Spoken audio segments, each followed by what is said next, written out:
few moments later. শোনো, যা হওয়ার হয়ে গেছে, নাও এবার একটু চা খেয়ে নাও তো। शाबाश बेटा। The next day.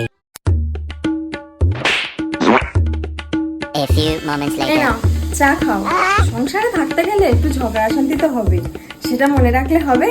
নাও তোদের চা করে নিয়ে এসেছি, চা খেয়ে নাও। यार ये कितनी औसम है। প্রত্যেকবার ঝগড়ার শেষে ও আমাকে এত ভালোবেসে চা খাইয়ে যায়, এর কারণটা কি? নিশ্চয়ই তো কোনো রহস্য আছে। এই রহস্যটা আমাকে বের করতে হবে। The next day.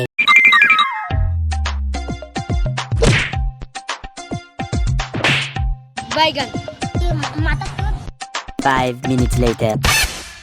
প্রতিদিন প্রতিদিন আমার সাথে তুই যেমন দুর্ব্যবহার করিস, আমিও তোকে তেমন প্রত্যেক দিন এই থুতু মেশানো চাই খাওয়াবো।